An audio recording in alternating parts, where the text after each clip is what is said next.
Hello guys, for today's video, share ko sa inyo ang aking pizza bread. Home pizza bread. Kailangan nyo lang naman bread. Slice nyo ng square na maliliit and then lagyan nyo ng itlog. Of course, kailangan natin ng kamatis at saka yung butter. Ayan na yung butter. After nilagay ko yung butter, nilagay ko na yung bread na with egg na po. Yan guys ha.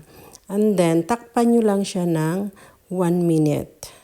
After 1 minute, buksan nyo ulit of course. And then, ilalagay nyo na ngayon ang ating ketchup. Kunting ketchup lang, spread the ketchup. And then, ilalagay na natin ang kamatis na mas lalong sasarap pag may kamatis. Pagkatapos, last na yung cheese. Any kind of cheese, guys. Nasa sa inyo na kung anong klaseng cheese ilagay. And then, after 1 minute, takpan nyo. And then, pwede nyo siyang baliktarin. O, diba? So, after that, ayan na. Ayan na, luto na siya. Mainit-init talaga. Titikman na natin, guys. So, yummy this one. Try nyo to, guys. Mainit-init pa talaga.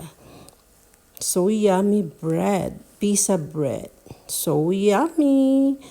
Okay, guys. Thanks for watching and see you in my next video.